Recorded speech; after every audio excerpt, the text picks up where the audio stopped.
Well, yeah, certainly. I mean, it was our fault. We made a mistake. The spotter said it was clear. It wasn't clear, and, I didn't want to tear my car up, tear his car up either. I respect everybody, and I demand respect. And, I apologized to the guy when he came over the car, explained to him what happened, and then he took it to another level when he started calling me an idiot and whatever else. And I don't appreciate that. I'm not going to take it. I told him how I felt. I called him out. He didn't show. And so, I'm good with it if he's good with it, but I'm not going to be disrespected by no means. Yeah, I guess I had a dinner date at Applebee's last night that I didn't find out about until it was too late. It's a shame. Love their riblets and boneless wings, but... All right, folks. Welcome back to Meet Me at Applebees, your number one unrefined motorsports podcast. It's Brian here once again with Rob and Ashley. And, folks... It's going to be a tough one to get through. It's been a rough week with the shit show that we all saw Sunday. So Truelove was there to witness in person what happened and all the other stuff that happened in Martinsville. Yeah. That was only Sunday, but now it's Wednesday, and we're here to talk about racing. So, folks, how are we doing this week? I'm pretty good. I came home from work today, and someone leaf blowed. We'll go with that. Leaf blowed my sidewalk off all the way up into my backyard. So it's like I don't really care for people coming up on my property, but at the same time, it was a nice gesture. So thanks, stranger. How you doing, Truelove? Are you recovering from a weekend? So hard, Rob. It is, yeah. I am physically exhausted from a weekend at Martinsville, and I am mentally exhausted from living on this planet. So the last thing I want to do right now is talk about fucking racing, but we'll just wait till we get to the slot car part. Tell you how many hot dogs I had. So yeah, we gotta know. The people need to know. And yeah, the slot car video this week is we'll get there. We'll I'm glad I picked that one. Let's just say that because it's part of the mental capacity. All right. Well, I mean, I'll be honest. I'm trying to think. No, I did watch most of the racing. I think I missed the first 100 laps of the Cup race, but Truelove, you're there for all of it. And let's start with the truck race, with the shit show that was the truck race. Yeah. When did you roll into Martinsville? So I got to Martinsville on Friday. We probably got there around maybe 4 p.m. So we went to a place where we were camping for the weekend. So my buddy Adam and his lady Jamie have an RV, and they set it up in this lady named Dorothy's yard. Dorothy, I think she's like 80-something years old. Her family built that house the year before the Speedway was built. So she rents out her yard every year to campers. So we stayed in Miss Dorothy's yard, which is a very short walk to the track. Nice. So got set up with the RV and headed into the truck race at, I think, 6 p.m. So perfect. Yep. Perfect. I actually watched the truck race this week. It doesn't happen very often, but I watched the whole damn thing. And boy, did I get angry. Well, I was pulling for Kruth, and that didn't work out. So yeah, it really didn't. Yeah. No. I mean, not the worst race in the world, all things considered. But No. And I'm not. I won't. I've said on the show before, like, I'm only a Taylor Gray fan, or a Tanner Gray, right? Terry Gray. Yeah. I think Tanner was the one. It's Taylor. Okay. None of us know. Okay, great. Well, I like Tanner better for whatever reason. It was the strapping. What does Jamie Little call him? Strapping, thick. Thick man, thick boy. Yeah. And then Michael Waltrip called him Taylor Gay, so there's that too. But as a New Mexican, I have an affinity for them just because they've lived in the same state as me. They're from Artesia, and boy, when Christian Eckes decided to just drive it in there, it just, for whatever reason, it triggered the New Mexican lizard part of my brain, and I was hot about that one. Yeah. He gained a lot of respect for me with that walk and confrontation. Yeah. I mean, he knew he couldn't throw any punches or anything, but he wanted to make his presence known. I just think it's funny that, like, you can hop over that wall but they led him all the way down to the stairs and then all the way back to the stage to confront. I will say, as someone that climbed those stairs this weekend, that is a very steep wall. So, and he is a thick man. So, yeah. But sitting in the grandstands, like, I watched him make that walk all the way from turn one all the way. Oh, everyone did. That was on. That was on TV. Yeah. The entire thing. They had the camera. It was a very long mob of people. You got a great shot of Jordan Bianchi with his tongue out all over the internet. That's pretty good. Doing his own little lizard thing there. And yeah. Boy, I thought we were about to see something good. But, of course, I guess when NASCAR security is right next to you, sometimes they'll let you get a punch off. But, anytime somebody ruins somebody else's victory lane, it can really only happen at Martinsville, I guess. Like, because there isn't a victory lane, they just roll the truck out there with the clock. But having somebody come down there and just get in your face right in front of your big trophy, I love that shit. Really love that shit. It is unfortunate that one of Eckes's crew members jumped in there like a rabid dog before Taylor could get anywhere near Christian to have a discussion. But I guess I get it, but at the same time, like I wish you got to let the two, I was gonna say men, but they're both like 14 years old, so you got to let the boys have at it sometimes. Children fight each other. Definitely looking forward to seeing if that carries over to Phoenix, since Taylor has nothing to lose. Well, that's the thing is they're both going to be in Xfinity next year, and he mentioned that. I think there'd probably be some sort of fine that would carry over, not a fine, maybe even suspension that would carry over if he played a role in that. So I honestly doubt. Maybe we'll see him racing him hard or like holding him up, but I'd be shocked if he wrecks him. But yeah, I mean penalties carry over. Matt Kenseth level of retaliation, but if he could, I would stand and applaud. I would buy a T-shirt. Yeah, I would buy a Taylor Gray T-shirt. Also, apparently, no video or really any real confirmation of this, but the word on the street is that Taylor Gray got his ass kicked by his teammate Dean Thompson after Dean wrecked him. So that's pretty cool. So a rough night for the Grays at Martinsville. Did you hear anything about that, Truelove, when you were there? I did not hear about that. Yeah, Dean Thompson just completely dumped his teammate, Taylor Gray. And I think that Taylor kind of was asking for it a little bit. But I don't really like Dean Thompson all that much either. So yeah, he's not had a good year. So yeah, but yeah, apparently the word on the street is that Taylor went up to him and it didn't go so well for him. So yeah. Just getting your ass kicked twice by the same guy in the same night. I'm sure there's a stat line in the record book for that one, but I'm not aware of it. And if there is, I'd love someone to send that to me because I need to know who else this has happened to. Yeah, after the truck race, we meandered back to Dorothy's house, and then so there was a house 2 doors down from Dorothy where this man named Scotty lived, and he had all of his friends camping in his yard. He has a shed in the backyard that he's set up as like his party shed with like the weird blue lights in there and Bud Light keg and some random shit. And so we partied there a bunch. He had a lot of different flavors of moonshine that he was passing around. There was some apple pie, some bubble gum, which was disgusting. Yeah, it doesn't sound my personal favorite was dill pickle because it just tastes like straight up pickle juice. That sounds and it got excellent. you drunk. Yeah. Yeah. I just can't get down with that. You two are not the first people I've heard say that shit, but no, thank you. Yeah, the pickleback thing is real when you chase it or whatever, and I love Bloody Marys too. So yeah, moonshine and pickle, that's just a match made in heaven right there. Yeah. Hell, I'll drink the 99 pickles nips. You guys have seen this on the internet. Those are fine, but sorry. Those are fine. He also had a can crusher that he had made on the wall that was air compressor powered, so that was like the fun toy all weekend. Hell yeah. Crush your cans, don't lose a finger.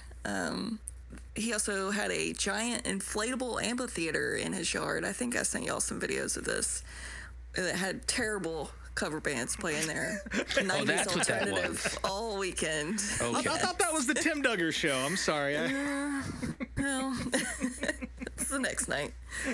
But that first night, Andy Newsom was there, but his campground is on the complete opposite side of the track. Yep. And he couldn't figure out how to get to where I was. So I had to call this man an Uber like a mile away and Uber him to my campground. And this man shows up, and I introduced him to my friends Adam and Jamie. And the first thing he does is pull a box of Yoo-Hoo out of his pocket and hand it to Adam and say, "You're going to want this in the morning. It's going to save your life." So. Did he have a... I think it sat in the cooler all weekend. But yeah, I got to hang out with Andy that first weekend. He was with his friend Willie, who's like an 18-year-old kid that he's taken under his wing. He's an apprentice.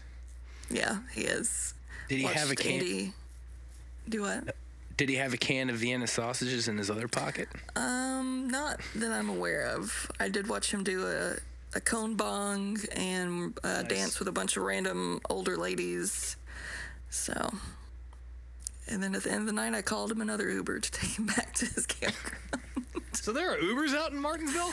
Apparently so. I was shocked. The whole town is driving around. Yeah. So, that was my Friday. Nice. So I had 4 hot dogs on Friday. Oh yeah, that's Okay. right. So we're keeping the score here. 4. Yeah. we're at 4 now. Okay. What did you do Saturday before the Xfinity race?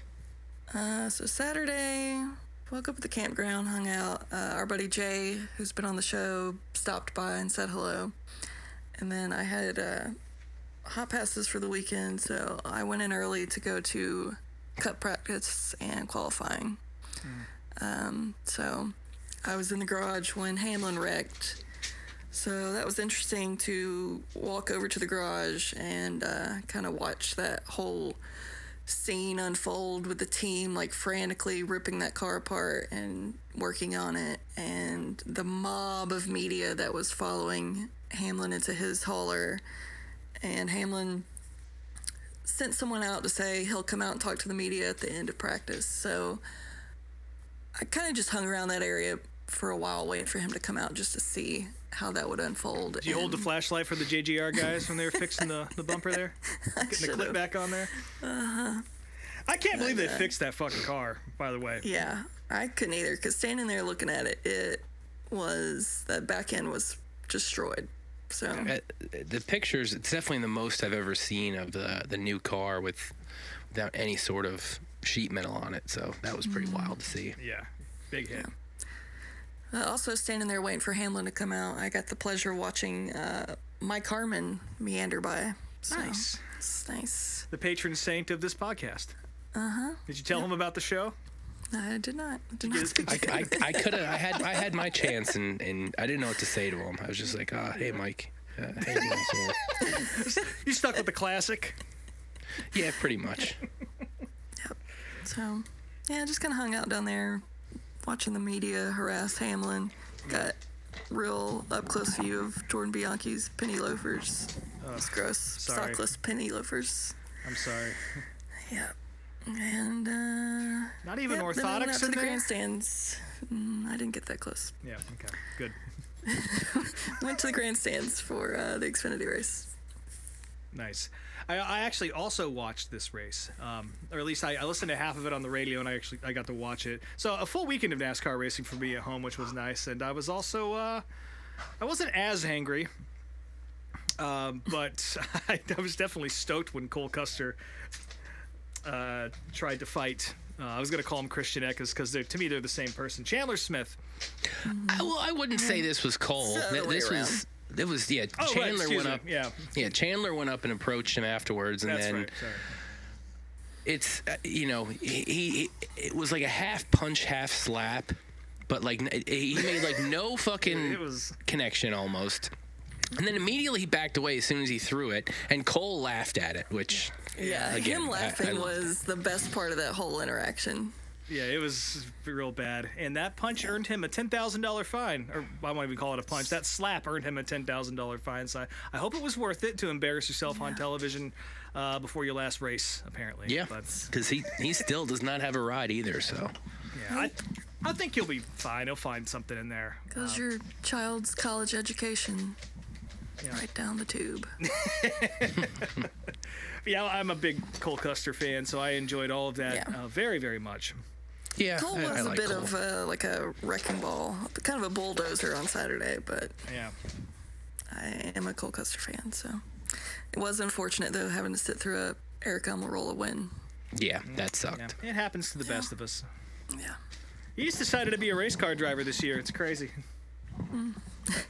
Well, I have to assume he's going to be in the car next week too, because I guess that 20 car is in the final four for the owner points. So I think he's driving it next week too. I mean, he's good at those flat tracks. You know, he just won Martinsville. I've seen him win at Loudon before. He was really good at Milwaukee too. So I think, that's who I would do. But I don't know who's in that car. It could be. He made it sound like it was him. So, and I don't know who else would they put in that car. Yeah. Good point. Yep. Anything else happened during that race? Like, I can't remember a whole lot. I mean, it was a race. It was fine, but it was really just Eric leading most of it. Yeah. I mean, I don't really have any other notes. Yeah.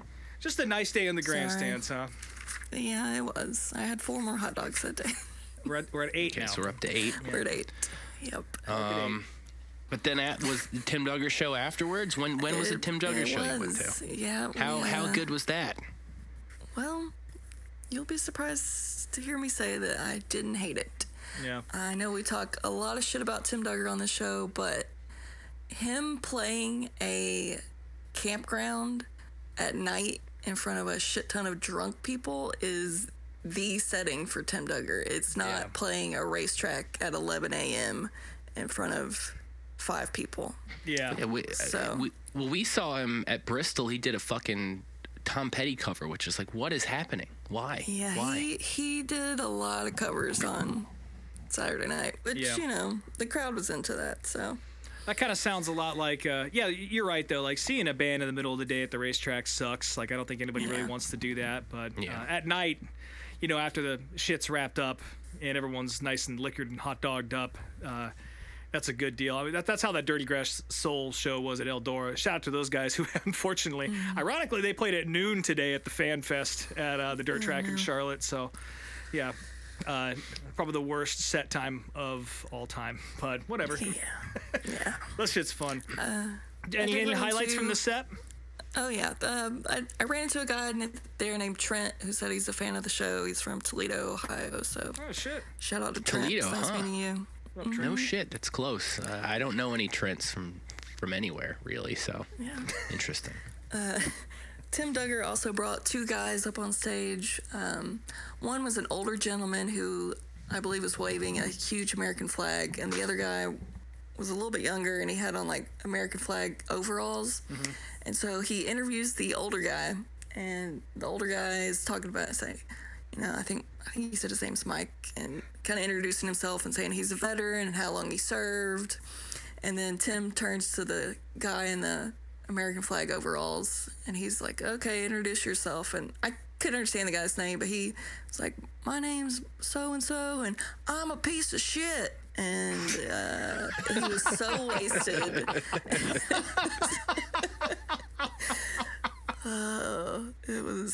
It was amazing.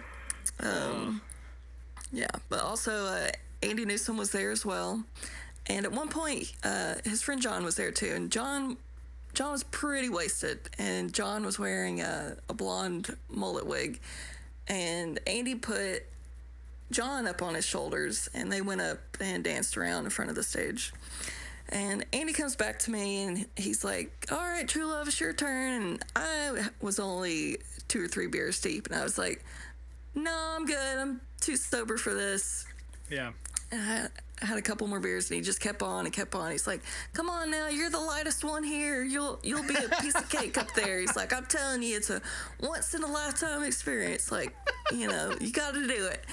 And I kind of hem and haw, and I was like, well, maybe if he plays another cover that I like. And he'd already played so many covers. I was like, he's not gonna play any more covers. Yeah. And the next fucking song was Chattahoochee, and I was like, God damn it. So Andy comes over, he's Load like, him up. all right, this is it.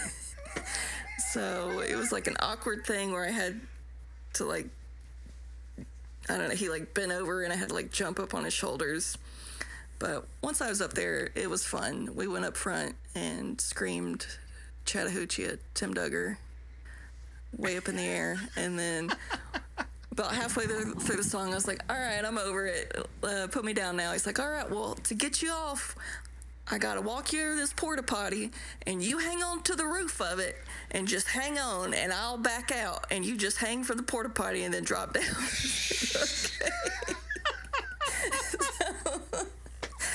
That's how I got down. Yeah. And then later, this older lady who had very long hair and like crunchy 90s bangs came up to Andy. She's like, I saw you lifting people up. I need you to lift me up on that stage. I need to get up there to Tim Duggar, please. And he was like, oh, I'm sorry, man. My back is just, I'm just wore out. And she was like, oh, please, honey, please. So he said, I just reached up on her arms and lifted her into the air like an angel and put her on the stage. She got up there and immediately got kicked off by security. So, that was my Saturday night. Amazing. So what is your hot dogs at Martinsville to times you've seen Tim Duggar ratio? Oh, man. I honestly couldn't tell you. Probably 1 to 1 or 8 to 8. Yeah, probably. But that was definitely the most fun I've had seeing Tim Duggar at a racetrack. Yeah, that sounds a little bit more correct than the usual, roll them out in a trailer like a prized pig. Yeah. Routine, but amazing. Well, did you get into anything interesting before the race started Sunday, or were you kind of in chill mode after the night before? Yeah, I was. Our friend of the program, Kyle Ayala, came up. It was his first Martinsville race. Oh, nice. So he came to the RV and hung out with us until it was race time. And then, since I had those hot passes, I went and decided to take a quick lap around the infield. Ran into Joey Logano in the tunnel, and then just kind of walked up and down pit road, checking out the cars, seeing Truex one last time. I got up close look at that weird goblin car that Haley was driving. Yeah. And then a good look at that Josh Bilicki's knockoff. Yeah, two zone car. 1, 2-on-1. Fucking. Did they have a tent or a booth at the track? I didn't really spend too much time in the fan zone. So You didn't pick your boys up some pouches? Yeah, really. You're all on your own this weekend. You can do it yourself. God. Sorry. Yeah. Then I went to my seat. We were sitting in turn 2 for the cup race, so. And picked up 4 hot dogs that day, and then someone else gave me a spare, so 5 for the day, which means 13 total for the weekend. Lucky 13. Mm-hmm. Yep. Casey Mears, number 13. That's good. No wonder you're so tired today. All them fucking nitrates. But. Well, I guess now we can get into the actual race then. And before we get into all the bad parts, I'll say this. It seemed like the new tire helped quite a bit compared to the last handful of Martinsville races. Yeah, there's a lot of good to talk about in this race. Yeah, it was a good race. Next gen race that I've seen at Martinsville. 100%. Like, I think everybody's in agreement with that. And the other thing about the tires I liked is the cars looked dirty as shit afterwards, and I thought that was cool as hell. They were filthy. I couldn't see the left side of the cars, obviously, but the right sides were disgusting. It was magnificent. Yeah, that was very old school. I love it. Yeah, I mean, there were chunks of rubber flying up all over the whole race, and it was good. So hopefully they bring that tire to every short track, because it seems like it actually helped. I mean, again, it wasn't perfect, but again, compared to every other next gen race there, it was actually an entertaining race, and people were able to pass for the most part, and I didn't hear as much bitching about shifting or anything like that. So that was the good stuff. There was kind of a second lane. You could actually hang up on the top side and make moves, or at least hold your own. It wasn't a death sentence like it typically is, and you just fall backwards. In fact, I would say that probably worked better than the other two races of the weekend with the Cup car, which you never say. I've never said that in my life, so that's that was crazy to see. But yeah, like a lot of comers and goers. I mean, Denny Hamlin came all the way from the back, and he was a contender for a good chunk of the day. Chase Elliott led a bunch of laps, and I guess we'll get into that in a little bit here. And neither of us probably pleased after the results of this race, Truelove. No, I mean, I wasn't happy either. I mean, it's Wednesday now recording this, so it's not like y'all haven't heard this subject talked about to death, but I mean, just all the race manipulation and bullshit like that all sucked. Well, two things before we dive into all that. One, we gotta shout out Ryan Blaney for putting on the show of his life. Yeah. He fucking went out there, and I'm sure he would have made his way up front. He was fast all day, and he's always good at Martinsville. But now let's get into the negative here. Probably so pissed off from losing 2 positions from Kyle Busch losing a tire, and NASCAR just scoring a lap, even though they just crossed the fucking finish line. So, which I guess that is the rules. You can't change it on the fly. But I don't know. I've seen plenty of short track series just when they throw the green and something goofy happens, it resets. So definitely, at least for me, it was a little weird to see them just give Kyle Larson the lead in the bottom, and which, as a fan, I'm absolutely 100% on board with that. But definitely some bullshit there.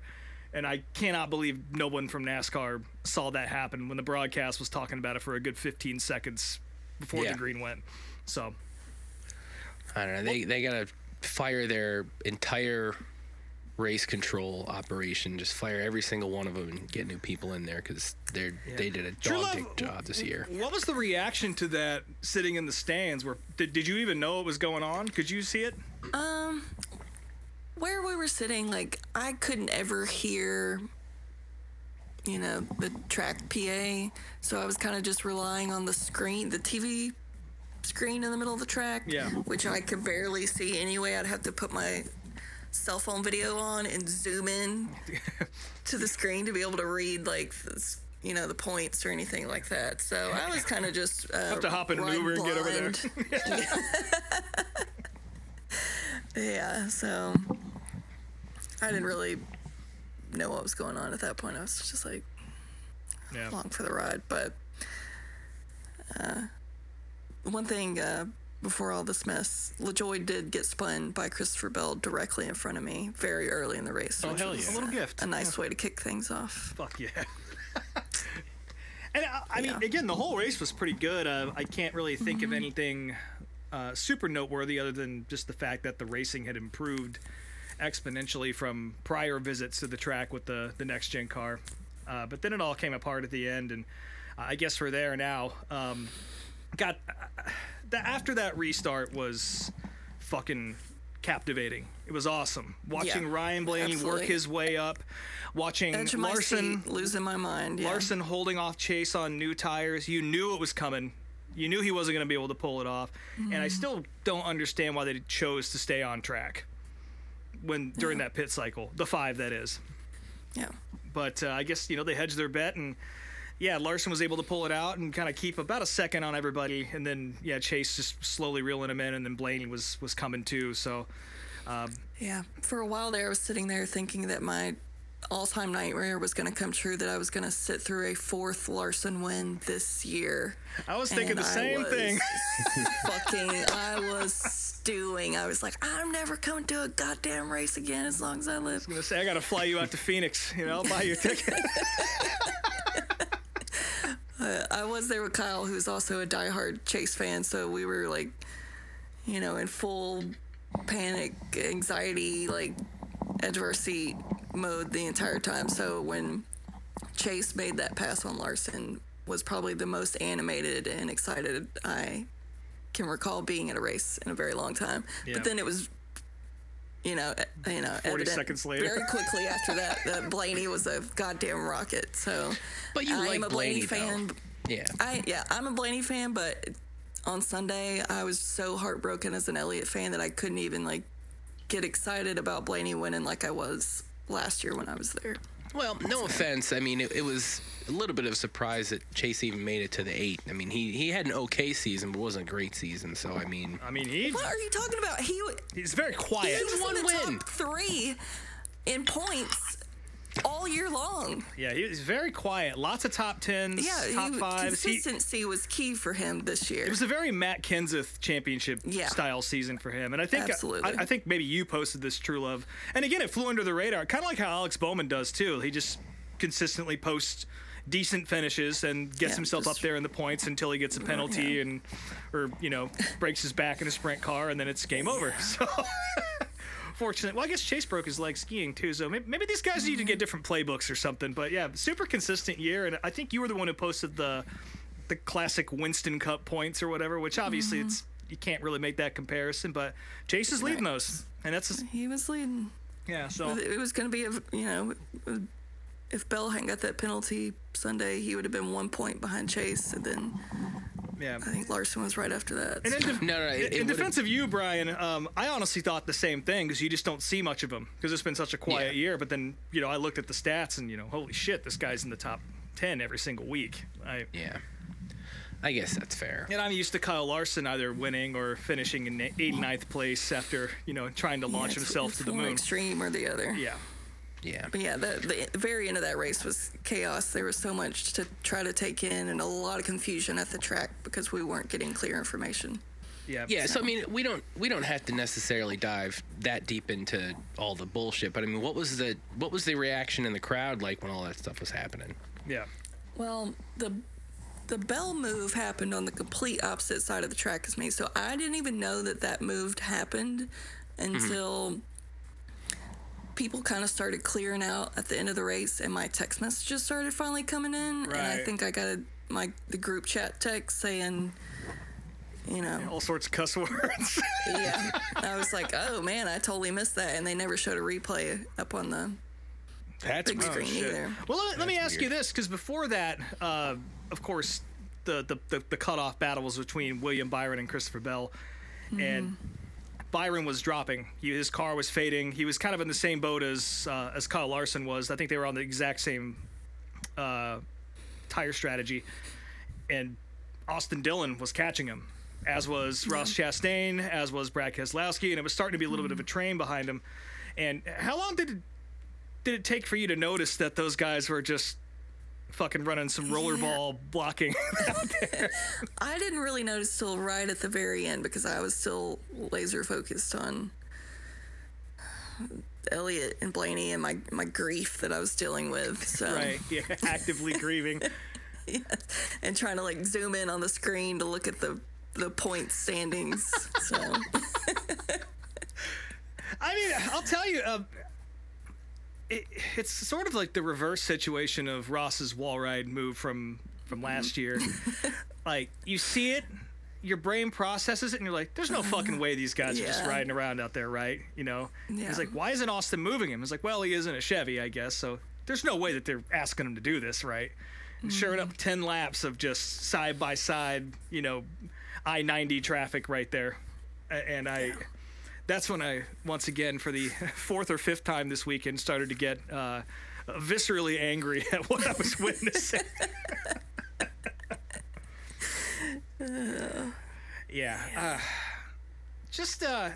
like I said earlier, it's just a damn shame because, Ryan Blaney put on an absolute, show. It was heart and soul, blood and sweat, like the exact thing that you want to see at a place like Martinsville, on top of a race that was already compelling. And then yet again to have this come down to some bullshit with the tower, including the restart that kind of set this all up when Busch's tire came off. It's like the whole collection of just weird officiating. And then there was so much going on. And then just as you start to find out that, Chevy was telling these fuckers to do this. And then you see the Bell clip. I didn't even, because Bell starts to wall ride. And I was like, there's no fucking way he just did that too. That's insane. Like, why would you do that shit? Yeah. And that was definitely not on purpose, I don't think. I don't No, think so definitely either. was not on purpose. It You was could tell. it was a very It's reactionary, like, unfortunate, yeah. shit, you know. Yeah. But yeah, just as the radio started to roll in from all these teams, including SVG getting orders from Chevrolet directly to give Blaney a I hard like time. that he laughed when he got those orders. Yeah, he just laughed at me. Yeah, it's just, I don't know, man. I feel like this has been sort of the ebb and flow of being a NASCAR fan this season. Is you see something really great, it reminds you why you watch the shit, and then immediately after that, you're reminded of why this is not the same thing that you grew up watching, and that brief moment of clarity and excitement was all for naught. Because that's how I felt after this. I mean, I obviously I'm gonna watch Phoenix when I get home on Sunday, but after that I was like, I don't even care if I see it. Who fucking cares? Like, this is bullshit. Like, Yeah. Well, after the race, Bell and Byron were parked pretty much right in front of us on pit road in turns 1 and 2. So we were kind of watching all that unfold and the huge crowd that was gathering around them. And the crowd out in the audience, so cleared out right after the race. Like, it got pretty empty in there. There was, a handful of stragglers here and there that were waiting to hear these results. And I was like, I'm not leaving this seat. I'm not leaving this race until I know who the final 4 are. Yeah. So we sat there for, it was 27 minutes, I think, waiting to hear these results. And they actually announced the results over the track PA before they told it to, the people down on pit road. So really? But there were a lot of Byron fans, which that's not the answer I was wanting to hear, but I don't think anybody was.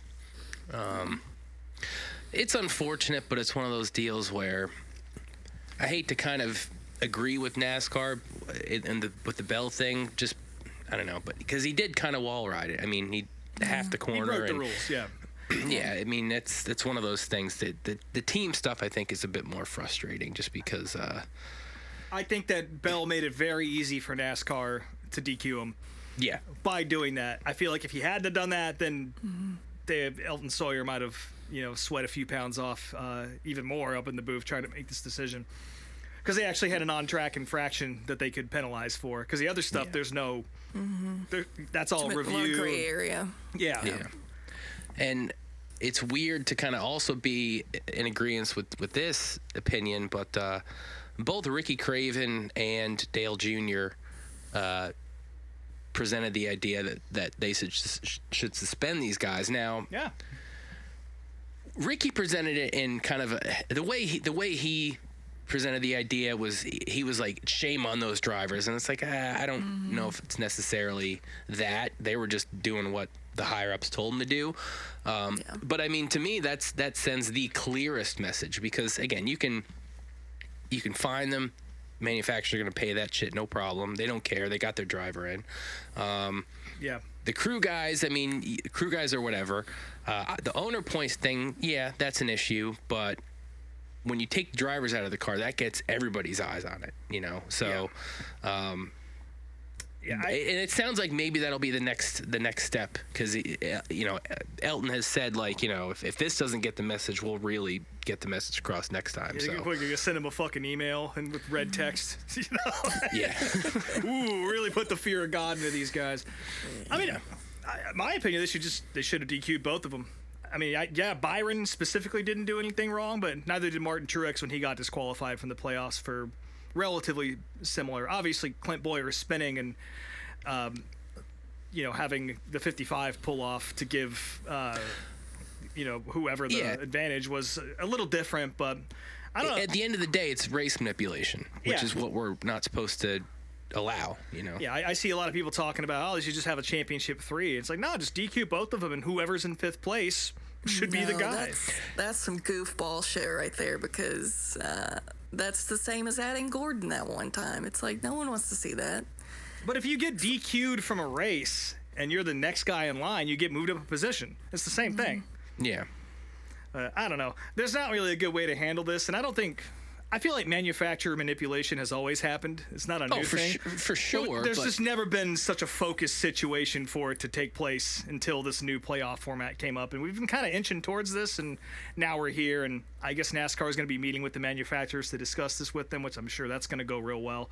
Yeah, and it's a touchy thing for NASCAR because, again, they're trying to invite other OEMs in, and they want to keep everybody happy. And again, this is the other thing when all this money is involved with motorsports is like you piss off the wrong person and you lose this source of income, and that could shut down teams or people lose jobs and all this other shit. So it's really tricky and it's really frustrating, and it also really hurts legitimacy of the sport, which that's already been damaged quite a bit over the last 20 years. Yeah.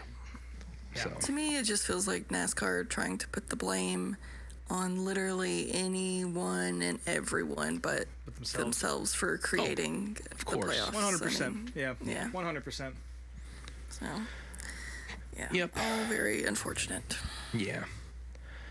But yeah, now we're going to move on to Phoenix, and this season will be over, and we can not watch NASCAR for 3 months and clear our brains and just flush it out. I'm a little bit, as much as I love racing, I'm a little bit ready for the season to be over. Just a little bit. Yeah. Well, I love the off-season that happens. It's nice to have the Snowball Derby pop up and the Dome, and then it's Chili Bowl, and then you get a real break after that. But not the summers do get taxing for me, since there's 58 races on Flow and Dirt Vision plus NASCAR, and I stupidly try and talk about all of it on this show. So sometimes I feel like I'm doing homework to put it together. So yeah, it is nice for it to slow down a little bit for sure. I'll say that. But hot off the heels of Sunday, we got to talk about Christopher Bell showing a rare slice of personality with his tweet, pic of him and Joe Gibbs with the caption, "Just a couple of guys missing a bow tie," which I enjoyed. Christopher Bell has really grown on me this year. It's since last year, too. So, I mean, I wouldn't put him up amongst my favorites, but I'm definitely pulling for him these days for sure. Well, he's focused. He's kind of like Chase Elliott. He doesn't care about the media shit so much. Actually, I think Christopher would probably like to be talked to a little bit more from what I gather, but people just forget that he's out there until he wins. Chase is more like, I just don't want to do this, which that's fair. But I kind of I get it. It's got to be a lot to have Jordan Bianchi following you around with his tongue out like a fucking gecko. Sweating on you. Yeah. We got there's a note here about the penalty report, and we already talked about most of the penalties, but NASCAR, rather than just putting out like their tweets or reports or whatever, there is an entire Excel spreadsheet with different drivers and crew members and what rules they broke and what their penalties are, and it's pretty wild to see. I mean, again, every single race something happened where somebody got a fine or a penalty or whatever. So yeah, I think the only one we didn't talk about was Ty Majeski getting a $12,000 fine for missing media obligations because he went to go vote, I guess. Which I don't know. There's not like 30 minutes to do that, so I don't know why he chose then to do it. But whatever, Whatever. Putting a price on your civic duty, I suppose. Yeah. And then following the truck race on Friday, obviously with all the, the Eckes controversy, Jesse Love, who was not in those battles, tweeted, "How bad do you want it?" And that led to a very fun exchange where somebody named Log is Goated asked Jesse, "Can you confirm that of all NASCAR drivers, you'd be the one with a goth girlfriend?" To which he replied, "That's Zilly's thing. That's Connor Zillich." And then Connor replied with "bruh" with a smiley face holding his eyes. So that was good. That whole exchange was lovely. So that was nice. Yeah, big takeaway from this weekend: Connor Zillich is a simp for the goth chicks. So didn't see that coming. Speaking of, we all know that Cody Ware was the real goth girl simp, but I did run into his brother Carson Ware, one with all the face tattoos at the track on the rapper. I think he was in either the truck race or the Xfinity race. I feel like I saw his name in one of those two. He ran in, like, I don't know, a car. Yeah, whatever. I didn't know that he still did literally anything. I don't think he did either. He probably showed up to grab a couple of hot dogs and, they took the broom out of his hand and put him in the car. I guess he's at the racetrack a decent amount, but yeah. Next up, though, so on Denny's podcast on Monday, this is so good. Yeah. Obviously the chase format and all the controversies were talked about, and Denny told us a story about talking to, the director of communications or something. I don't know his exact title, but Mike Ford, one of the big ups in NASCAR, talking about the playoff stuff and how, the playoffs are getting a lot of shit on the internet. And Mike's response to that was, those are all bots saying that stuff, which is obviously not true. There are many of us who've been NASCAR fans for large portions, if not all of our lives, that have issues with. Yeah, long before bots were a thing, for sure. And Mike did respond to this on Twitter, basically saying Denny took that text out of context, or took that quote out of context, and to save Denny, he's not going to bring up the rest of the conversation. But that's all bullshit. I mean, sounds like a guy who got brigaded by a bunch of bots on Twitter. Yeah, that's exactly how NASCAR feels about that stuff, because they have blind eyes to every problem for the most part in the sport. So weren't there some drivers that chimed in this weekend saying that they're over the playoffs too, like Brad Keselowski? Keselowski tweeted immediately after the race that this is like I forget the exact quote, but more or less should be the final the final straw for the playoffs was the quote. Bot Brad. I was a little surprised that his robot ass didn't decide to move one of those guys to get around and kind of open the when you got logjam two up. of them there, it's tough. If it was just Austin, that'd been one thing, but with Ross on the outside, it's like, what's he gonna fucking do? You can't take them both out. Yeah, sure you can. Fuck it. He's done it before. I guess that's fair. I guess he owns the car now, and Roger Penske's not paying the bill, so I guess if you got to pay for the sheet metal or whatever it is now, maybe it's a different story. But this is something I spotted. Now, I will say this before we totally get into it, but Kevin LePage, he's been selling his old race used gear in a lot of these Facebook groups for quite a bit of time now. Like for the last couple of years, I've seen him selling shit because he loves to drink. I'll tell you that much. If you look at his, he's literally he golfs and drinks Fireball on the golf course every day, every single day. Yeah. Like you can look at his Facebook page, and every day he's drinking Fireball on a golf course. But better than drinking Fireball in the car like you did at Talladega back whenever that was. I just really like this caption. He posted one of his Roush fire suits with like familyclick.com on it and some bullshit. But he captioned it as Vermont Sports Hall of Fame Kevin LePage driver suit from the Roush stage. And it's very funny that that's how he has to describe himself. In these posts, he only wants $600 for it. If you really want a race used fire suit from the Cup days, it's out there. But I don't want that one. No, he's got to pay for a couple rounds of golf. Yeah, I'll do it. There were some more action in the teams versus NASCAR lawsuit.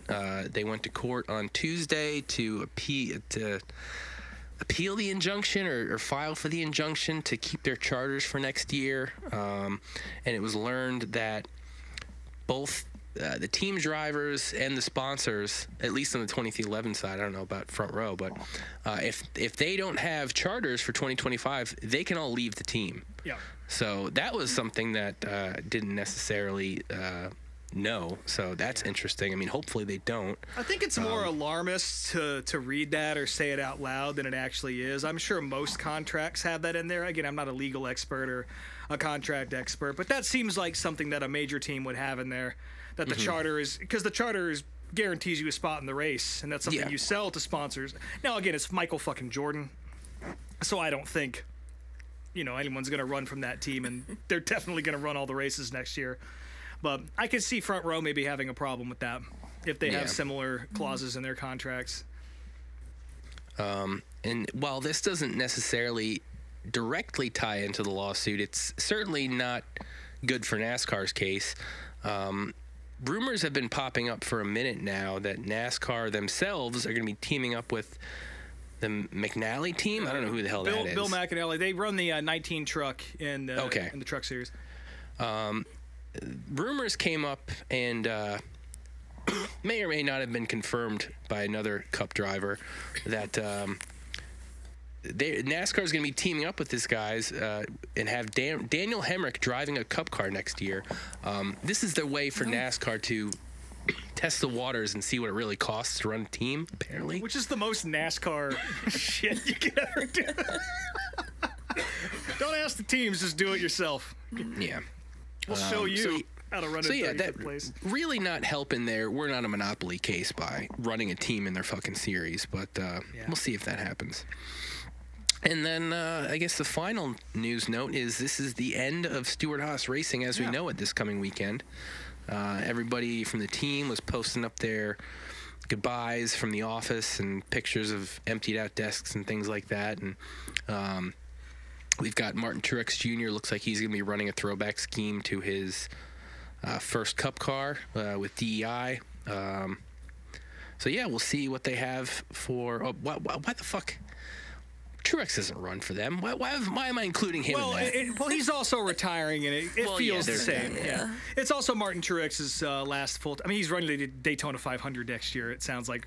Well, maybe. Yeah. We'll see. No. But I guess we'll fucking see. But do y'all know what Truex's issue was on Sunday?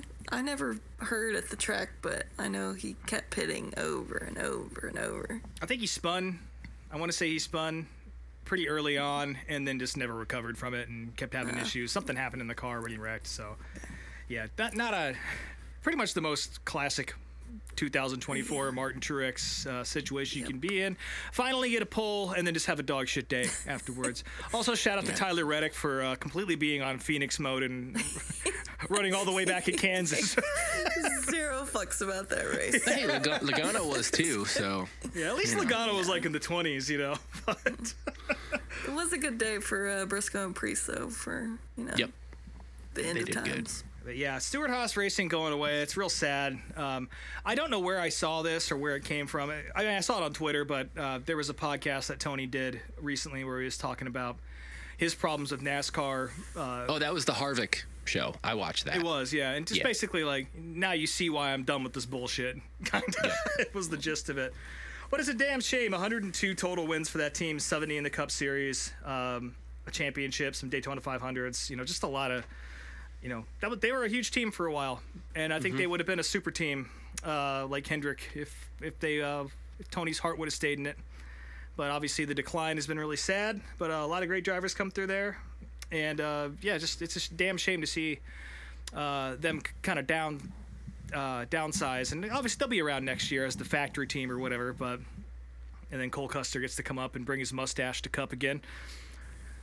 But, yeah, it just sucks to see a lot of people lose their jobs. And I really want to go check out the shop one last time. But apparently they can't even go back to the shop. It's already, locked up. Like, when they loaded up, that was just fucking it. But my brother-in-law confirmed that the gift shop is still open. So if you want to go buy a Riley Herbst T-shirt, probably at full price, you can still do that over at Stewart-Haas. Yep. Maybe we'll swing by and say what's up. We'll all go get matching shirts. Yeah, the size 3X Daniel Suarez shirts from 10 years ago or whatever. The RIP. Yeah. Cool. Well, I guess that brings us to the DARF of the week, and so I didn't find this. So I think Truelove found this. Found this, yeah. I don't have it in front of me, so one of you will have to read it. But it is a Martinsville campground page that I started following. This poor guy Zach posted in the Martinsville Speedway Camping Facebook group. Whoever stole the water jug besides the stairs by the bathroom trailer at 9:45, can you please come return it to me? I was in the restroom. Now, why is this considered the DARF of the week? Exactly. I just thought it was funny. I don't know. Mostly just like putting your water bottle on the ground in a public space and expecting it to stick around, I guess. And then posting a public announcement to bring it back. Yeah. Yeah, so That not really a Facebook group not really Dar for the week, but it was full of gyms. It was full of Darv, so people just complaining nonstop about this camper party's too much, and this guy's on his electric bike, and we're not supposed to have electric bikes or electric scooters or golf carts, and there's too many beer cans out in front of this RV, and blah, blah, blah, blah, blah. It's like you're fucking camping outside at one of the oldest racetracks. Had a NASCAR race. Yeah, like, what are you fucking expecting? Yeah. I actually do have a real Dar for the week. I didn't put it in the notes here. I meant to. This was actually kind of a placeholder because I just wanted to talk about it. But my Dar for the week is anybody who is getting on Taylor Gray's ass for moving that Fox reporter's microphone out of his face as he was going to, I don't know, give a stern talking to Christian Eckes. A lot of people just like, how dare you hit a woman? You don't treat women like that. Blah blah. And it was obviously just like she put the mic in his face and he put his hand up and pushed it away. So my sentence for you is to just take a deep breath of air and go. You get to go march across the entire speedway to bring my boy's water bottle back. Because I bet one of you fuckers took it. Yeah. But there was more Jason McAllister Dar for the week stuff, but we talk about him every week, so. Yeah. Okay. He's already well enshrined in the Hall of Fame. He's the Jeff Gordon of. He's got his own hall. He does. Yeah. I did try getting into it with him on Twitter, but he didn't take the bait. So I think he's actually a bot. Truthfully. You think so? Yeah, I think he is. Hey, you said that before, and I don't know. It's just so.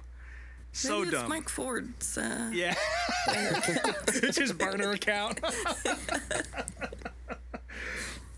Oh, man. Well, shit. I guess it's time to climb into the old short track septic tank here. We're going to be physically in the tank this weekend at the World Finals. We'll talk about that in a little bit. Again, things are kind of winding down, but there was a decent amount of racing that happened this weekend. The Haunted 100 at Seekonk was this weekend. Unfortunately, I couldn't make it down there for that. It's one of my favorite events of the year. The American Canadian Tour ran. Unfortunately, I don't know who the fuck won that race, so sorry. But Matt Hirschman picked up a big win there. John McKinney and Stephen Kopchik rounded out the top three. Matt Hirschman dedicating his win to his friend, longtime sponsor, Greg Narducci, who unfortunately passed away this week. Real sad news. He's been a car owner and just a racer to the core for a really long time, and I know a lot of people are hurting. And Matt, he had his name on the back of the car because he was currently a sponsor, and he backed the rear of the car up to the stands, so that logo was standing right there behind him in victory lane, which I thought was a really classy move. And big surprise. Matt Hirschman takes another big check. Another really sad story coming out of the modified world. I don't know if we talked about this on the show after the Martinsville modified race, but there was a guy on Craig Lutz's team that got hit by a car in the pits. And he got life flighted out, and unfortunately, he also passed away this week. His name was Wayne Anastasia. Again, another racer, right down to the very core of his being. He's been around a long time, and just so damn sad to hear that. But again, just a reminder to everybody, that guy's been in the pits his whole life, and he got caught in a bad spot. So if you're ever down there where there's race cars, just keep your head on a swivel. Because stuff can happen. It's a dangerous place to be. So yeah, that's. Hey, I almost got hit by Daniel Suarez a couple years ago. I know how that is. Yeah. Yeah, Bobby Pierce almost ran over my foot at Eldora too, so that was kind of my fault. But yeah, it's dangerous down there. So the Martinsville pits especially, because I watched Blaney pit behind Hocevar all weekend, and he almost took out. Well, he did hit Hocevar's right rear tire changer and knocked the tire out of his hand. So that's what our pal Jason was bitching about. He multiple times about that pit stop, and it's like, even though technically it was legal, Carson's car was halfway out of the fucking he had his ass all the way out. Yeah. So silly. But yeah, just anyway. Be careful out there, and again, thoughts and prayers and all of that to the families of both Greg Narducci and Wayne Anastasia. Again, that's a tough loss for all the folks up here, and we're thinking about all y'all. Over in the dirt late model world, which we'll have plenty to talk about next week after watching the World Finals, but this week the XR Series was in action at East Alabama Motor Speedway, affectionately known as Eames. The National 100 was in town, folks, and Turbo Tyler Erb, the cigarette-smoking man, picked up a big win there. Ethan Dotson picked up a prelim night win. and he got into some shit with Garrett Smith during that race. It wasn't terribly egregious, just a few kind of sketchy sliders going back and forth, and for his troubles, allegedly Garrett Smith and his team went and trashed their hauler and broke some glass in the back windows and all that, and just knocked their pit box over and all that, and immediately loaded up and left, and they were not around for the Saturday Stole some feature. water bottles. Yeah, he stole his water. Then they drove to Martinsville and did it again, but and they officiated the NASCAR race too. But yeah, that's just fucked up. Don't do that shit. Don't trash people's stuff. I don't care how mad you are. Go fight him like a man. But whatever. I believe that's the last XR race of the year. I don't know who won the title, but I don't watch XR because it's expensive. So I already got enough streaming services to pay for. Speaking of other streaming services that cost to, this one's actually pretty affordable, but the Hunt the Front series was at I-75 over the weekend. Brandon Overton won $70,000 in total. He won the feature and also $50,000 into his pocket for winning the title this year. Dale McDowell was in second in that race. Of course, we all love Mac Daddy here. Corey Hedgecock got the prelim night win there. What does he have on his quarter panel? BMF, bad motherfucker, which I know that people have other acronyms for that kid, but good for Corey getting the win there. Meanwhile, at Charlotte, where we'll be going, Kyle Strickler picked up a big UMP modified win at the World Short Track Championship. Of course, there's like 78 divisions of dirt cars running there leading into the World Finals weekend. There was a lot of racing. I don't have the highlights to give to you for that one, but again, Kyle Strickler, the high side tickler, getting a big win there. Driving one of Nick Hoffman's cars. Of course, they were big rivals back in the old days when they were both running modifieds all the time. So it was kind of cool to see them in victory lane together. In silly season news in the dirt late model world, Brandon Overton is going to be running a factory Longhorn car next year, which is pretty cool news. Also notable is that the Rocket One team and Best Performance are both skipping the finals. That's Tim McCready and Tyler Erb, respectively. A lot of people seem to think that maybe Tyler Erb is going to the one, and that has something to do with that. But apparently there's other shit going on I can't really talk about on the show, so I don't think that's a true rumor. So we'll find out about it at the finals this weekend, and we'll talk about it in 3 months when the Facebook post drops. But is Tyler still going to be at the finals or no? Tyler Erb is not checked in at the moment. Tim McCready is running for somebody else. There's a lot of guys in kind of weird places this weekend. Jonathan Davenport, of course, running the Rumley 6 this week. And of course, I want to give a quick shout out to Taylor Thorson. He's running a late model this weekend, which is going to be cool to see. And also Ricky Thornton Jr. running a 410 as well for the World of Outlaws. So I just asked that because I want to ask Tyler about his dad and why they don't talk anymore. What, Tyler Erb? Oh. Yeah. That's because he passed away. Tyler Erb? Are you talking about? Isn't his dad Bubba Love Sponge? No. Tyler Erb is different from I'm thinking of Tyler Clem. Shit, never mind. wrong Tyler. No. So many Tylers. Unfortunately, Tyler Erb's dad passed away not too long ago. Brian. Damn it. I mean, in fact, it was a really emotional moment. You should ask him that, though. Yeah. Brian, why he doesn't talk to me. I'm glad he's not there for you to do that. Well, speaking of dead dads, if I run into Tim McCready, I'll be like, hey, I used to watch your dad all the time. So. That's a little better than what you were planning on doing. But yeah, that was a really touching moment. Actually, when Tyler's dad passed right before the Gateway Dirt Nationals. I believe it was last year, maybe the year before. I can't remember anymore. Maybe within the past 2 years, and. He made the announcement in Victory Lane that, this has been a tough week for us. I lost my dad. This is for him. And then, of course, everyone cried because that's very sad, but also very touching. That was 2 years ago. That's when Kenny Wallace also got on the roof and sang a Nelly song. So.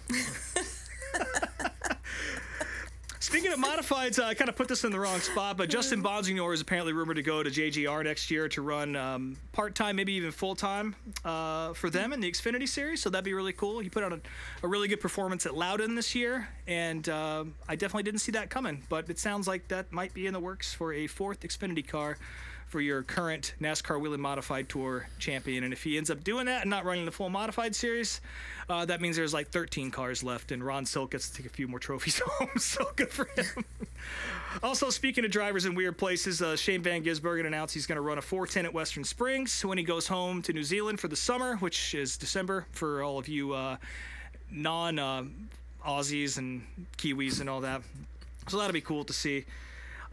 Of course, High Limit's going to be running in Australia coming up in December, too. That'll be a cool show. And speaking of High Limit, they announced their schedule for 2025. Looks like they've abandoned the great Oklahoma-Arkansas experiment because they ran out of fucking chicken wire at the local Tractor Supplies, and they can't put the fences back together after cars fly through them. So some cool racetracks on here, some new spots. I mean, they're going to Fremont this year, which I believe is pretty close to you, right, Bram? Yep, that's only an hour. I'll be there. Yeah, they're going to continue kind of doing these events in tandem with NASCAR events. They're going to start the season off in Las Vegas in March alongside that Cup race, and they're going back to Texas Motor Speedway as well, and they're ending the season at Texas Motor Speedway. Lots of California stuff, lots of PA stuff. A pretty good schedule here, so that'll be exciting to watch. And High Limit, of course, definitely establishing themselves as a force to be reckoned with against the World of Outlaws. Fortunately, this weekend at the World Finals is a combined show since High Limit wrapped up like 2 months ago. So I think there's like 49 cars on the entry list for today, maybe a little bit more than that. There's like 60 late models, 50 modifieds. There's a lot of cars there, so we're going to see a good show this weekend. Kind of already went through all of the surprises there, but I'm sure there'll be a couple more that pop up. Well, actually, they qualified this afternoon, so but it did get rained out, so I think things might start a little earlier tomorrow. But I don't know. I'll tell you when I get there. I'm going to be on the property tomorrow afternoon. I fly into Charlotte, or if you're listening to this right now, it's on the day of release. Today, I'm probably in the air right now as you're listening to this, and I'm on my way to Charlotte to pop in my fucking puke green budget rental car Kia Soul, and I'm going to roll up in that racetrack and get laughed at. But it's going to be a good time. And then y'all get there on Friday, and yeah, we're going to have us a hell of a time in Charlotte. Again, there will be an Applebee's visit. I don't know when it's going to happen. We're not going to say it on the show because I feel like we might get swamped. We're going to have a table of 15, I think. So, yeah, not that we have a big following or anything, but most of our friends are going to be at this event this weekend. And, yeah, I'm looking forward to getting one more shot to watch some dirt racing this weekend. And the best of the best are definitely rolling into Charlotte this weekend to settle both World of Outlaw titles and the dirt car modified title. I don't really follow the modifieds all that much, so I can't tell you who I think is going to win that championship, but I know the points are pretty tight there. Same story as last week with the late models. Brandon Shepard's still in the points lead, but Bobby Pierce is right on his ass, and Nick Hoffman's also in the chase too. I mean, if you've been watching Bobby Pierce rip lately, there's no question that he's got to be the favorite to win at least a couple of the nights here. And probably nip Brandon Shepard for the title before he vacates the Longhorn factory car. And then in the World of Outlaws, it's down to David Gravel and Carson Macedo pretty much, and that's going to be a great show as well. Looks like David Gravel might get another World of Outlaw title this weekend, but we'll find out soon enough. And I don't even want to flush this thing down because we're just going to stick in this thing, but I know we got to talk about some slot cars here real quick, so I'll do a quick little puff of the lever here. A little small button. Yeah, we're gonna hit the small button on this thing. We're gonna put our hands on the top of it and drop down from the roof, like Truelove did at Martinsville. I'm sorry to whoever was in when I did that. Yeah, but seriously, if you're at the finals, come say what's up to us. We're all gonna be there, and I'm very much looking forward to spending some good quality time with you guys at a very nice facility. I'm very excited. The three of us have never been in the same location at the same time ever. True. So It's true. Maybe Brian gets to see the Thirsty Beaver for the first time. We'll see. Oh, you will. Oh, you'll see. You will. So I cannot be blamed for this video because I didn't find it, and I also didn't pick it. I gave Ashley 2 options last week. You gave me the options, and you said it was going to be watched eventually, so I just wanted to get it over with. So. Well, yeah, the other one I presented, we'll probably watch that not this coming week, but the week after maybe, because that'll be a nice thing a nice palate cleanser with a video we'll all enjoy. Yeah, this one coming from one of our favorite accounts on Instagram, NASCAR Pulp. Thanks for listening to the show. Mm-hmm. Yep. And I would say thanks for the video, but you definitely know the kind of shit we watch. That's you know the shit that I know you. Yeah, exactly. You know the shit I'm interested in. Yeah. I know you're an actual listener because you gave us something like this. So yeah. Mm-hmm.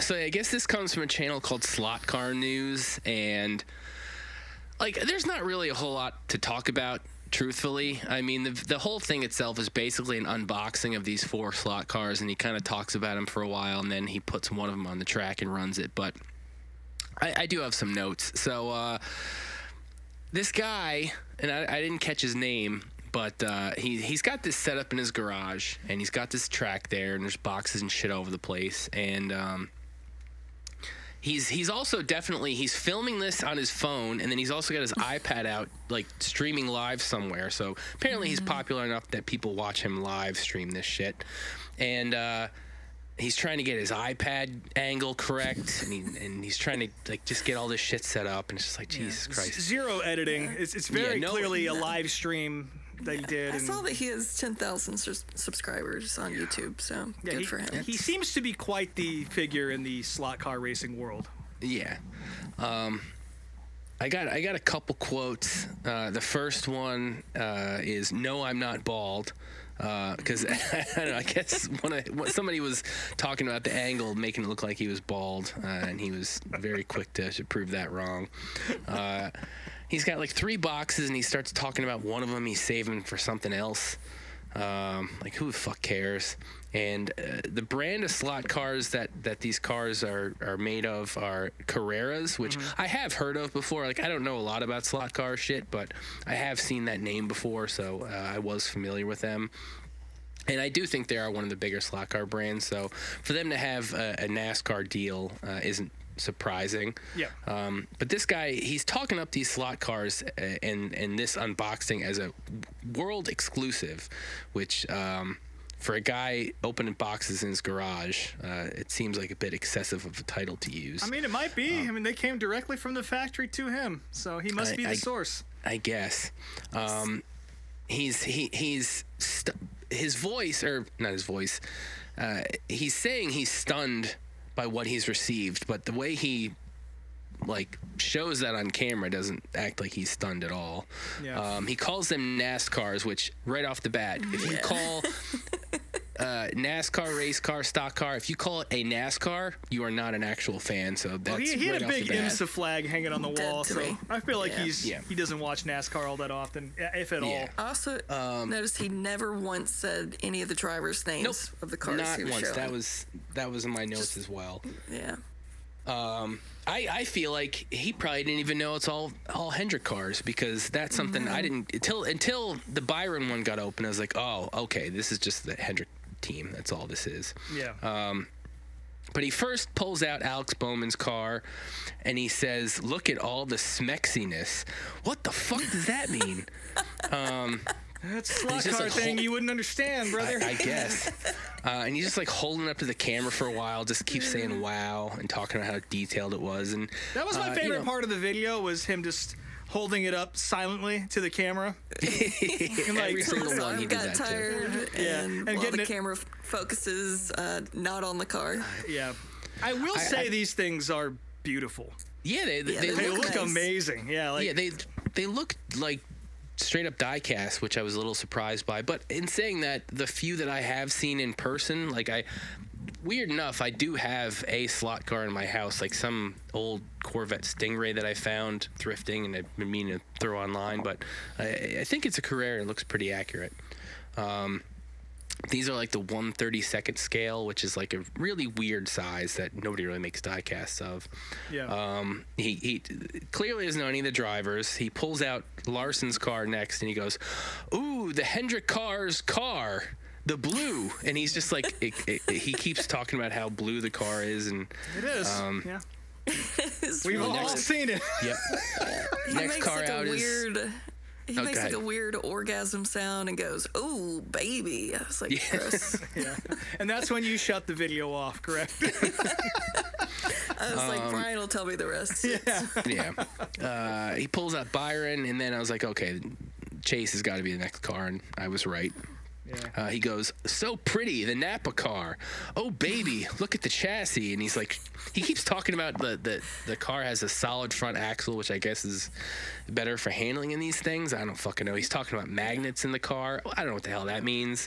It was kind of crazy how a lot of the mechanics of these little slot cars is similar to an actual car. Oh, well, yeah. I mean, this is the same thing with RC cars. It's like a real, nerd thing that people get real technical about the parts and switching shit out and whatnot. So, I mean, I kind of get that aspect of it. Yeah. Then at this point, he starts like stomping around the garage looking for screwdrivers, and he's like, I can't find him. And he's like, I must have brought him in the office. And then he at goes this point, in the we're house. just hanging out with my dad in the garage, you know. He goes in the house and leaves the camera on and everything, and he comes back out and he's like, what an idiot! Like they're right in front of me. There's like a box of screwdrivers on the floor. So then he starts pulling the Elliott car apart, and he like takes the body off, and he's like looking at the pieces and the motor and everything, and he goes, it is a heavy body, these are NASCARs, and he's like, what's the thickness of that? 30,000th of an inch or something, I don't fucking know. He's talking about tech tips on loosening the screws and how it might help the car perform better, kind of like a real car, apparently. This guy actually knows his shit. He really does. He definitely, I'll give him that. He's just not a NASCAR fan. And then this is what I was most looking forward to. He finally actually puts one of the cars in the slot car track, and then immediately starts like having to sand the rear tires. Like taking the car to the package, he mentions these tires look really round, which is like just a weird thing to fucking say. And then I guess with slot car performance, because it's only the rear wheels actually doing anything on the track. He keeps sanding the car, like he keeps the car in the track and like lifts up the back tires and then like runs the car and like runs the tires so he can kind of sand them off and make them more round, kind of stuff them in like a real car. Interesting, but he runs a few laps. Then he takes the car off and he's like starts reading off the copyrights in the bottom of the car, and he's talking about how this means the car's licensed and it has all the extra stickers and body pieces and all the other shit. Another quote, more sanding, I don't really know why I'm doing it. He calls this talking to random people that were watching him on he says this is a perfect car for club racing, which I don't know what that means, but I guess that's good. It's club stock car racing, or slot car racing, yeah.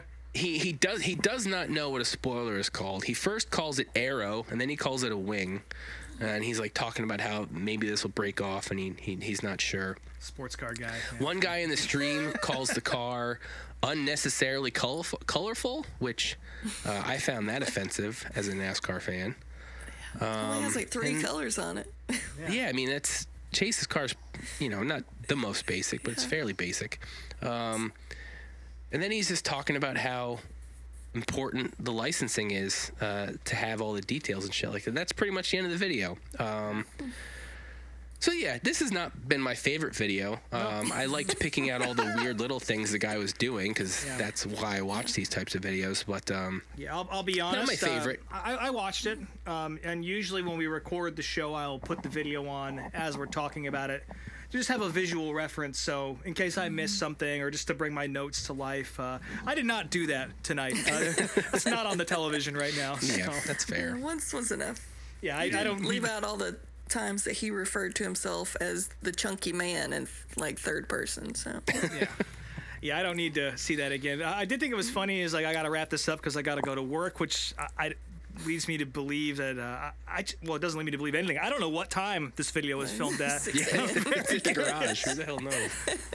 I mean, slot cars are big. It's a real niche community, and but I mean, there's guys up here in the Northeast that'll build like replicas of modifieds and race them and all that, and it's a real nerdy wormhole you can go down. And again, the details are really great, and it's kind of like a more expensive version of like dirt late model or diecast or custom diecasts.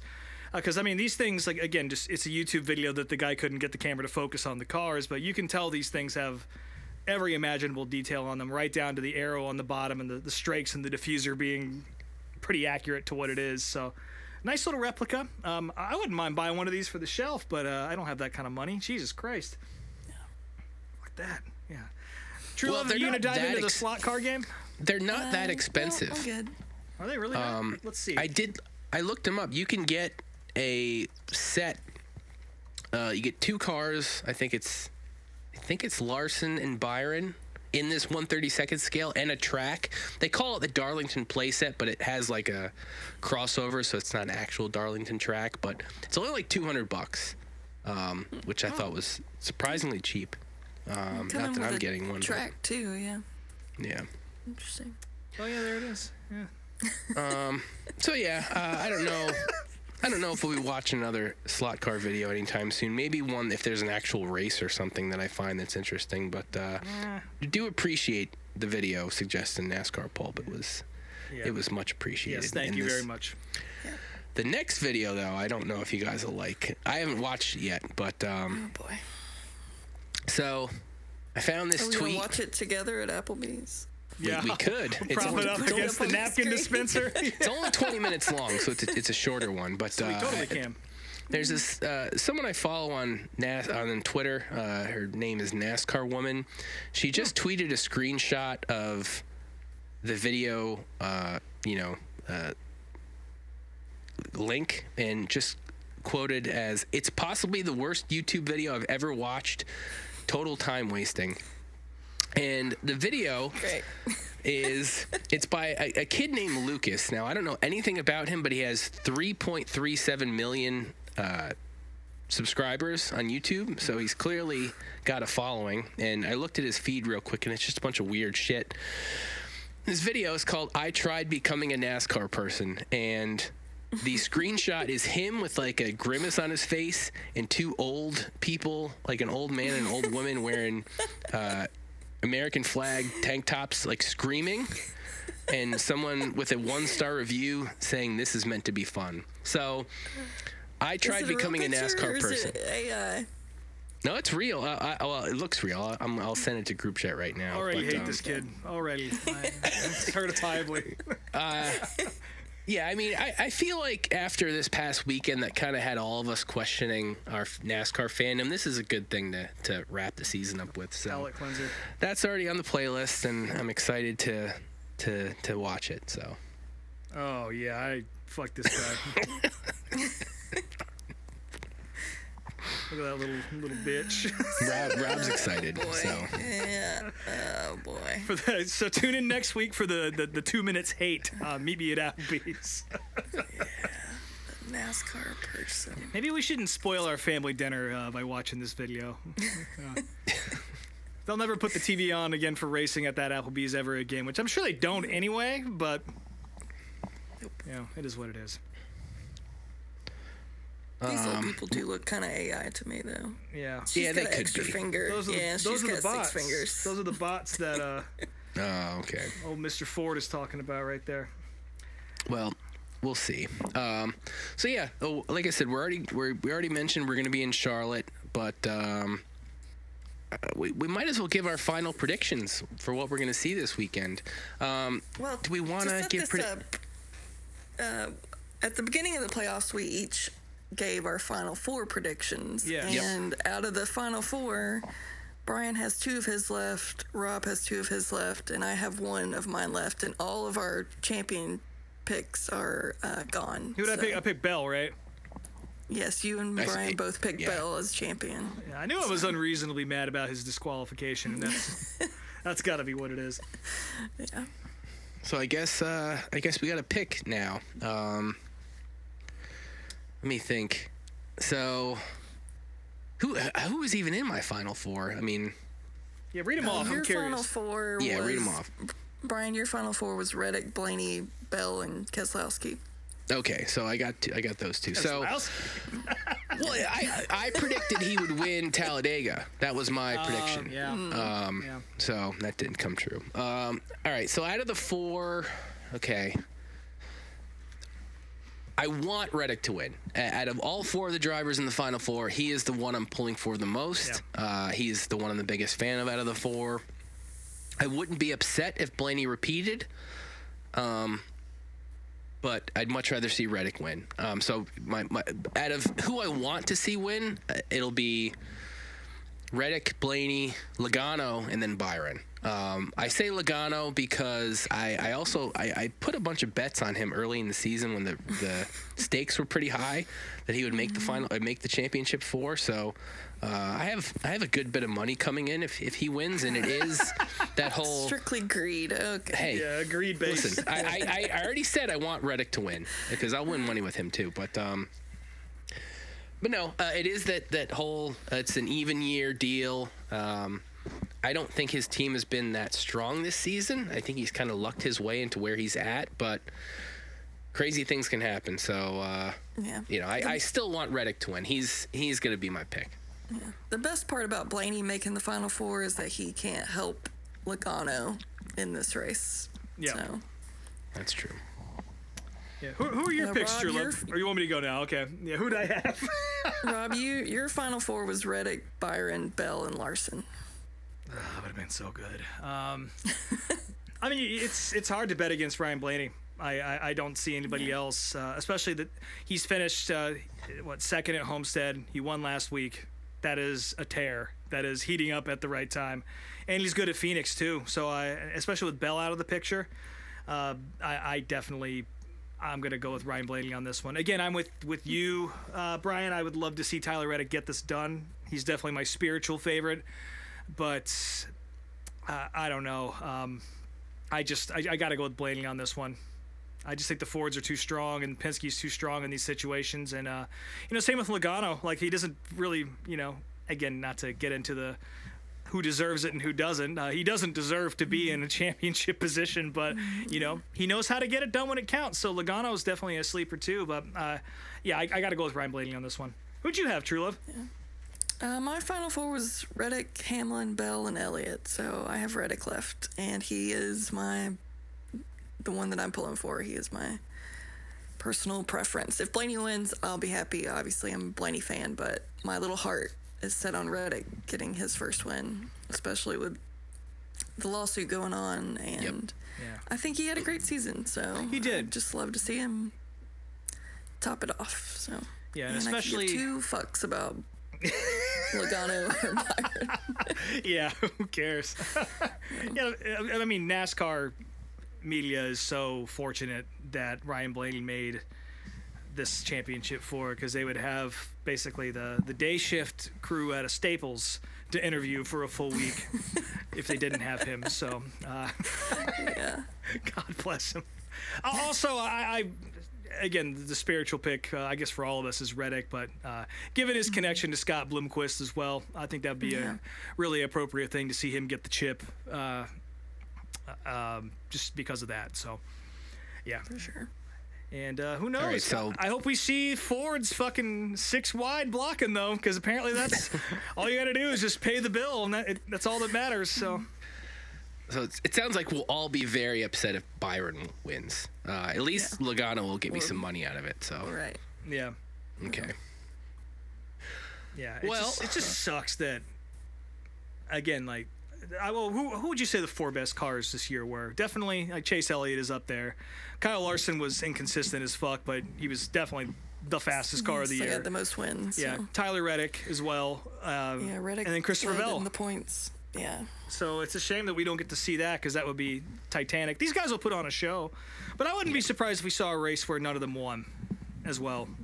I bet you Christopher Bell could win that race, no problem. I think it would be almost more frustrating if, like, either Bell or Hamlin won. Yeah. Especially Hamlin. I think if he managed to win, that almost be. Danny Hamlin wins the race and Tyler Reddick wins the title. Just the table flip down in Daytona.